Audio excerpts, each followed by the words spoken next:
Hi guys, and welcome back to my channel. In this video we will be talking about Leav's Sad Girls.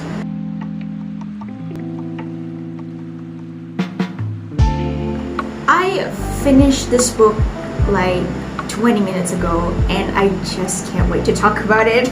Oh my goodness. I did not expect to want to talk about this book because I actually DNF'd it early this year.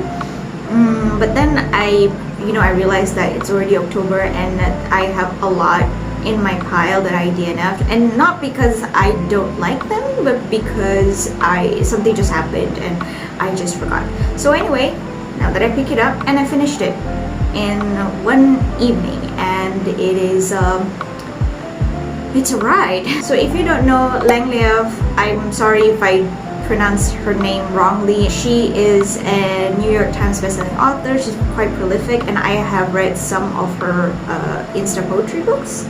I actually enjoyed quite a bunch of them, and I've also heard that she's married to a fellow author herself. I also liked her husband's poetry book. I do remember Leav's husband, Michael Faudet. Yeah, Michael Faudet. And I actually enjoyed both of their works. This is the first novel from Leav that I picked up, and I have thoughts. So otherwise I think this video wouldn't happen, right? But let's talk about the writing for a moment. I like Leav's writing in this one. I think she balanced a great deal, nice exposition. She really hooks me in with the first chapter. Sad Girls tells the story of Audrey and her group of friends who are facing the aftermath of the death of one of their friends, Anna. So here's the thing. Anna's death is caused by Audrey. Audrey told a really big lie. She said that she saw Anna and her father doing it. She told her other friends, Candela and Lucy, about it. Without knowing it, I believe it was Candela's little sister, Eve, was actually listening from the walls, which circulates so quickly that it led to Anna's.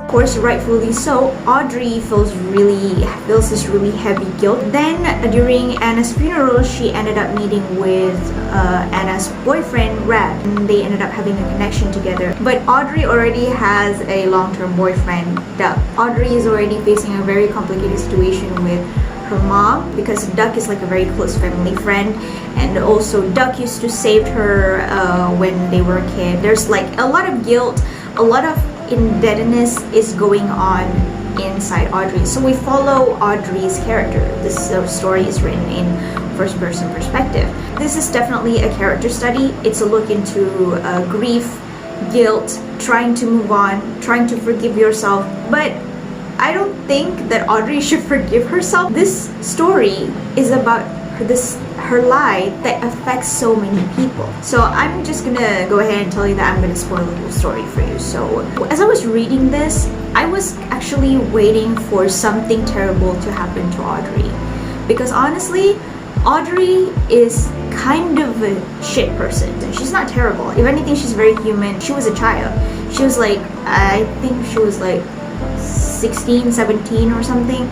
She described her life as very monotonous and that she feels like she wants to create some chaos. In here she says that perhaps I wanted to create some kind of commotion, something to break the monotony. Like the boy who cried wolf, tricking the nearby villagers for his own amusement. Whatever the reason, the lie caused a chain of events that I did not foresee, the culmination of which still haunts me to this very day. For I have no doubt that my life and the lives of my two best friends would have been different if that night had never happened.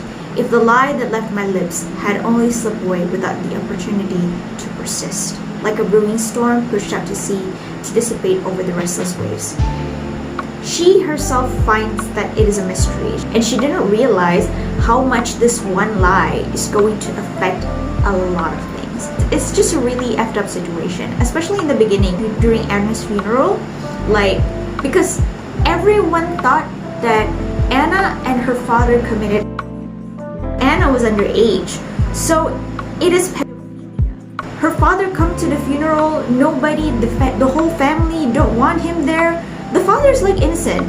And you kind of feel like, oh my god, someone please say something. That poor man. That is such a huge accusation. Audrey better have a shitty ending to her story.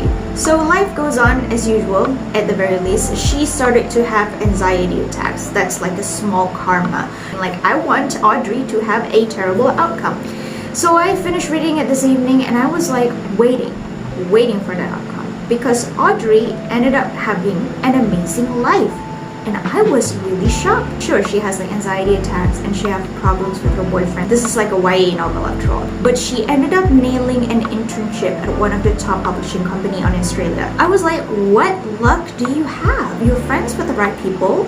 She gets to live in Sydney for free because Lucy's uncle went to go for a job abroad for 2 years. For someone who has done something so terrible, your life is pretty smooth. It just baffles me. But she also ruined the life of her other friend, Candela. It was never explicitly mentioned in the book, and so it is implied that Anna and Candela might be lovers. Because of what happened to Anna, Candela ended up spiraling into depression. She dropped out of school. She has an older boyfriend. Basically throw her life away. I was thinking how unfair it is because Audrey ended up having this amazing life. I mean, I don't blame Lucy. Lucy is like the sweetest person. So yeah, Candela's life is spiraling out of control, but eventually she gets better. She just needs better support system. That is all. And then there's Anna's boyfriend, Rad. Well, while I do understand like she has an undeniable chemistry with Rad, but she already knows that she doesn't have any more connection with Duck. I feel like it is unfair for her to treat both guys like that. Like I said, and again, all I could think was how the hell did you get these two amazing guys to fall for you when you are a terrible person who have done really terrible things, and you are like, it's like, it's not something of God. It's like the work of the devil kind of thing. She lost contact with Rad until they reunited because she had to interview Rad. Rad has written this really amazing book. They reconnect, they had that spark again, and she started to reevaluate her relationship with a Duck, whilst also feeling guilty about Anna. She still feels guilt, but clearly not guilty enough to make out with her boyfriend. So finally she had the balls to break up with Doug. She goes on having a relationship with Rad. At first I think that Doug is a very nice guy and that he doesn't deserve Audrey stringing him along like that. But then after the breakup, he appears in Audrey's house yelling and screaming and cutting up his own body. I'm like, ew. Audrey also have to deal with her mother, considering her mother is basically the person that is pushing her and Duck to be together. The reason that Audrey has has mommy issues is that her mom used to cheat on her dad and then ran off, vowing to never return, only to come back to the family months later and begging her dad to take it back. And I honestly understand why Audrey might harbor some resentment towards her mom. However, at times I think that, oh, you shouldn't treat your mom like that, but her mom crossed the line so many times, and I just find it really weird how her mom just keeps pushing Audrey towards Duck, even after the incident where Duck just came to Audrey's house screaming and yelling. So she proceeds with her relationship with Rad until she realized that Rad is kind of still thinking of Anna. Because Audrey can't take the guilt anymore, she ended up confessing to Rad that she circulated the rumor and everything, and she's like, maybe we shouldn't talk anymore. But then sometime later, Rad just say, well, I still love you, I can't stop thinking about you. I was a bit confused, like, Rad is taking this very easily, because I've watched Cruel Summer, alright? And it's not an easy thing to swallow. You can't keep getting away with it! Your current girlfriend has something to do with the death of your former girlfriend, your late girlfriend or whatever. Yeah, that's That's huge, by the way. I mean, I'm not gonna lie, their chemistry is really good. But Audrey can't take the guilt. She really felt like, ew, it's just really messed up. So she quit her job and she went on a road trip to America. And that's where she met Gabe, Rosie, Dale, and his partner, I don't remember the name. She ended up house sitting for Dale's house. And Rosie is the owner of the diner that she always eats at. And then Gabe is this chestnut seller. She ended up having like a semi-romantic relationship with Gabe, but she still couldn't forget about Rad and everything. Like I said, like life is turning great for this girl. Like she's working on short stories, she's writing amazing stories and everything. And then her friend back in school, who's now working at a top publishing company as well, is like, sorry, I know you write great short stories, so send me some. And she did. She had a book deal and everything on the way. She's living the dream, and she's even got paid for house sitting such an amazing house, and then ended up meeting another great guy. And I was like, how does this girl keep meeting guys that are awesome? And then Gabe says like, you know, let's go on a road trip together. But then she got a call from Lucy saying that Candela is getting married, and then the wedding is like a few weeks away only. And then Gabe told her like, you know, if you're going there, I'm just going to go ahead with this road trip. This road trip has been a dream of a lifetime and I can't wait for you. I don't think I can be friends with you, but if you still want me, you can hit me up. You can always find me, sure. And so like that's basically the end of her relationship with Gabe. She goes back to Australia, attended Candela's wedding. Turns out that Rad has left town. He's basically in a bad shape, that he's living in a trailer park, and that he's no longer writing. Of course, she felt responsible for Rad's mental state, so she went to search for him. The feelings comes resurfing back and everything, and then he told her that he actually finished this really amazing book, but then the publishers are prick. They want to change a bunch of stuff to the point where it becomes cliche. And so he's got so angry that he's like saying, screw you, I'm taking my book, you're not touching my book. And he's just done the stupid thing by deleting the soft copy and the hard copy. I can barely write a few thousand words to save my life, and you deleted a whole damn book.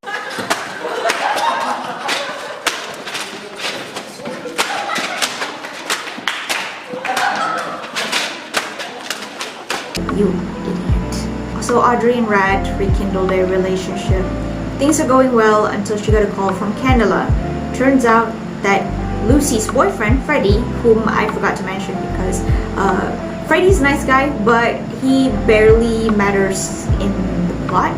Freddie died in a car accident. So she rushes back to Freddie's funeral, and then we get the plot twist of the story. Turns out that Anna did not die. Who's the killer? Rad. They had an altercation after he heard about the rumor. They had a physical argument, and then something happened that made Anna fell. Once he realized that Anna's dead, he Anna's wrist, and the rest is history.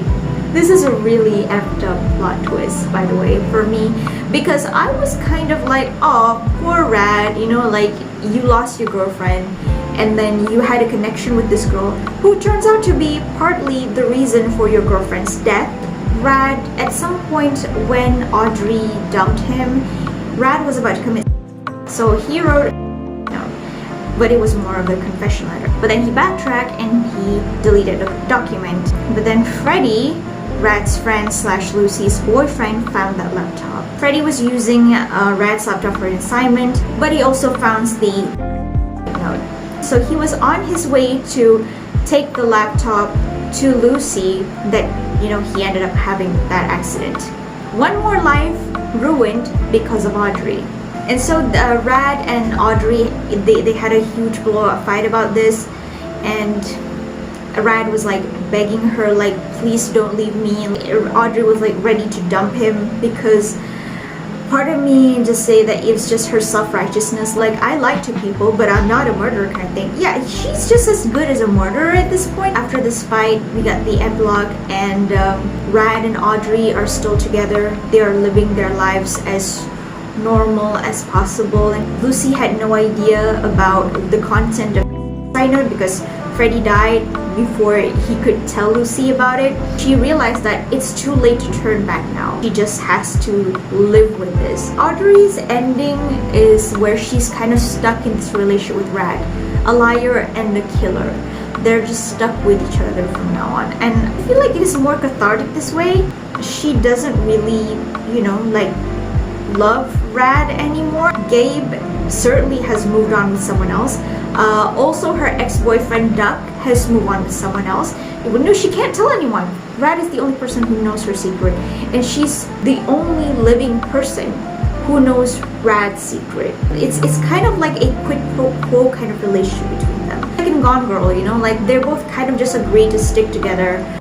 We're partners in crime.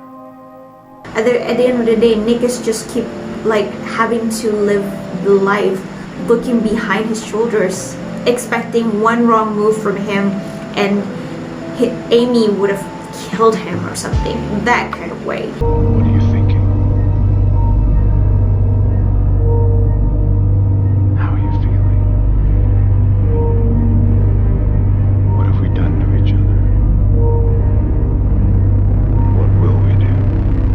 Safe to say that her feelings for Rad is certainly over, but there's no turning back for her now. Can you imagine like the magnitude of backlash that she will receive because of that lie? At this point, it is best for you to take it to your grave. If anything, the person that she should tell the truth the most is to Anna's mother and Anna's family. And yeah, that's all of my thoughts of Langley of Sad Girls. I think that there's something really deep going on. For now, this is like my very surface thought about the whole book. So what do you guys think about this book? Have you read it? I already have another of Langley's book, and I'm really excited to check that out as well. I actually like her story better than her poems now, so can't wait to check the other book out. Anyway, thank you guys so much for watching, and I will see you guys in the next one. Bye bye.